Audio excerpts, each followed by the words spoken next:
And welcome back into the Backup Plan. Jason and Hannah here, but we have a very, very special guest joining us live via Skype. Noah Gardenswartz. Okay, the man literally does comedy. He does everything. He does writing. He does so many things. We're just happy to have you here, my man. How you doing out in sunny California? I'm doing great. I wish it was a little sunnier out here today, but I'm sure it's still beating. Oh, please. So, yeah, I know. I can't complain. Look at the weather. We're about to get hit with like 18 degrees here for Christmas Day. What? 18. High of 18 in New York City on Christmas Day. Oh, Lord. Then I'll stop complaining and be happy with my 50 degrees. There Exactly. we go. So obviously we're bringing you in, you're a stand-up comedian. You're also a writer on the fantastic show, the great Amazon show, The Marvelous Mrs. Maisel. So we're going to talk to you about all of those things. And we got a couple of jokes for you and some of your teams, too. Just let you know, Broncos. Okay. Broncos. Okay, so first of all, how did you get into comedy? Of course, we always want to start here.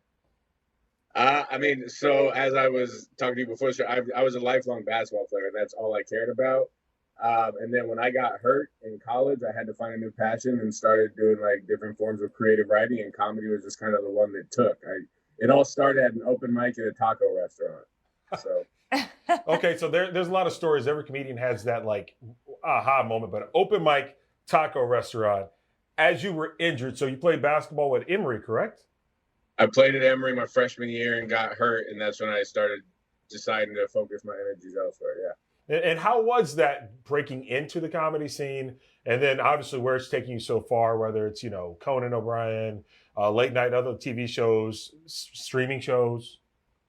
Yeah, it's been a dream come true. Again, like the other answer to how I got started in comedy is I majored in sociology. So it's like I didn't give myself a whole lot of professional options. So the fact that I have a roof over my head and support the family, comedy's taken me farther than my wildest dreams. So I have nothing to complain about. Sociology is so funny.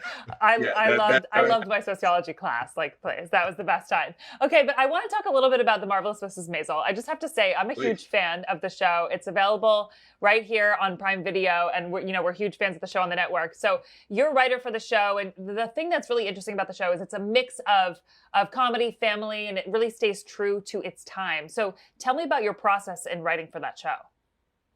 I was originally brought in to help with the stand-up consulting, and then each year my responsibility sort of grew as I became more comfortable in the room. So from start to finish, the process was doing whatever they asked me to do. Amy Sherman-Palladino and Dan Palladino, the show's creators, are television-making geniuses. So whatever they asked me to do, I was going to do. But in terms of staying true to the comedy of the time, it was a lot of research and Wikipedia and Googling and reading books to make sure the language we were using was period appropriate and that the things they were talking about were things that people would joke about in the 50s and 60s.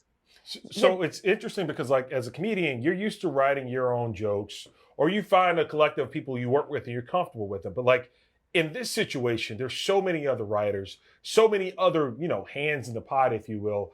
How do you make that transition away from, okay, I can write these jokes in this platform. Now I can do it for a period piece on a streaming network with a room full of other writers. Honestly, a lot of my success in comedy and writing really traced back to like roots of being an athlete in terms of learning teamwork and kind of just finding your role and doing what you do well, practice, preparation, all that stuff that you do and that you work on as a kid growing up, like translates to whatever you end up doing with your life. All right, so now we talked about this fantastic show. That was a perfect transition. I know, right? The Marvelous Mrs. Maisel. You were a basketball player. We've already gone through that, but I was doing some quick research, right? And I understand you're a Denver fan. I understand you are a huge Denver fan. So how do you like Russ's cooking right now? Let's talk about how about Russ's cooking gave me indigestion, and I would much rather focus on the Denver Nuggets, who are playing the Memphis Grizzlies tonight for the #1 seed in the West. So how about that? Oh, true. Let's focus on the positives. I'm a positive comedian. I'm a positive sports fan. We're going to skip Taylor Hackett. We're going to skip Russell Wilson. And we're going to talk about the back-to-back MVP, Nikola Jokic, Paul Murray, hopefully getting healthy again. You just slid right through there. Yeah. That was perfect. Transition right to the team I really love. Wait, can I ask you quickly, though, about you're an athlete yourself, right? You played college hoops. Tell me about your experience I'm then. killing the 55 and up Jewish pickup league circuit in LA right now. You're killing it, man. MVP, 2-time MVP. You're the Nikola That's Jokic right. of that 35 and up league, I know. 100%. Thank you. Sorry, what was your question though? No, how did you get started? In basketball Yes. or comedy? Yes, basketball. Oh, I mean, just youth leagues. Like I was always tall for my age, and so I don't know if that led to like my dad and my uncles teaching me basketball over other sports. But honestly, I learned to dribble when I was 5 years old and never looked back. Like from the time I learned how to play basketball, that was my favorite sport and the only one I ever took seriously or wanted to pursue. Like I played soccer like every kid does growing up. I ran a little track in high school, but basketball was the only thing I ever cared about really pursuing. So would you talk a little trash or crack some jokes on the hardwood? Absolutely. I talked a lot of trash. I still do. And honestly, that was like the beginning of my stand-up, I think. Like learning to be funny on the spot, dealing with hecklers. It all comes back to dealing with trash talk on the court. All right, so, you brought up the Nuggets and how well they're playing. And I certainly did. You certainly did. So, like, Nikola Jokic. He's a very touchy MVP candidate in NBA circles. Some people says he shouldn't have got it again. What do you say to those people?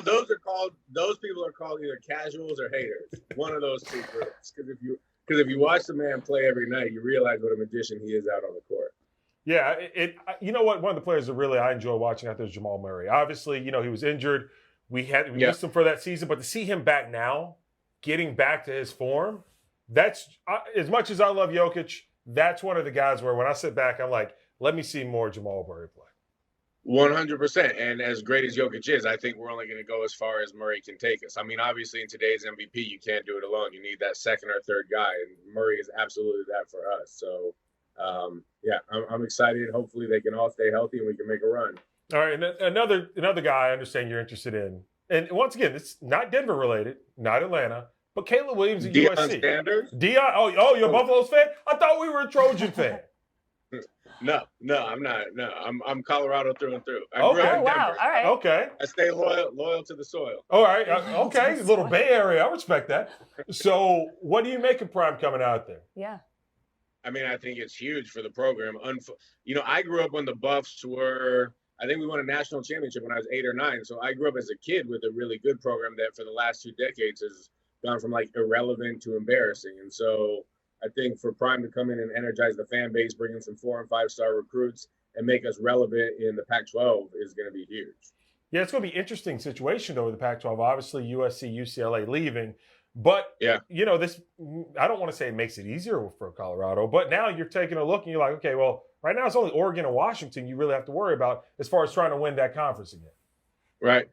I mean, at the end of the day, if you're trying to there's a far cry from being 1-11 to national champion. So let me slow down on all the talk. I realize the season we just had, but I mean, if ultimately the goal is a championship, you have to look beyond the easier, tough games in your conference and realize at the end of the day, you have to be able to line up with the best from anywhere. True.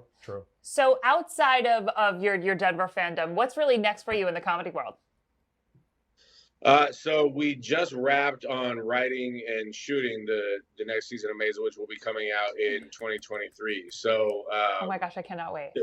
There's another season coming out, but my work on the show is done, and now I'm back to touring a little bit and starting to develop some of my own shows that I'll hopefully sell, maybe to Amazon. We would love that. All right, before we let you out of here, I saw a video of you working on the handles with your son, and I see the backdrop, I see the crib, I see the room. What's it like for you passing down a game you love to your son? It's honestly been amazing. It's been like the best part of fatherhood, and especially because I didn't pressure him into it. Like he naturally gravitated towards basketball as well. I mean, I put a ball in his crib, but as far as his obsession with dribbling, shooting, that's all driven by him. He'll come in the morning, wake me up at 5 a.m., say, "Daddy, let's go outside." So it's not me being like a crazy sports dad. He loves it, and I'm glad that he loves it, so I can continue to support his passion. They're just making sure that the Denver Nuggets, Colorado Buffaloes have a passionate fan base for seasons to come. And by the way, we'd love to have you back when the new season of Maisel is out, and we can talk about what we can expect in the upcoming season. I'll come back anytime. Thank you so much for having me. I cannot wait for that. Noah Gardenswartz, my man. Appreciate him. Check him out on social media platforms. Also, check out his work on Seats coming up season 5 of The Marvelous Mrs. Maisel. Right. We have much more on the backup plan coming up right after this.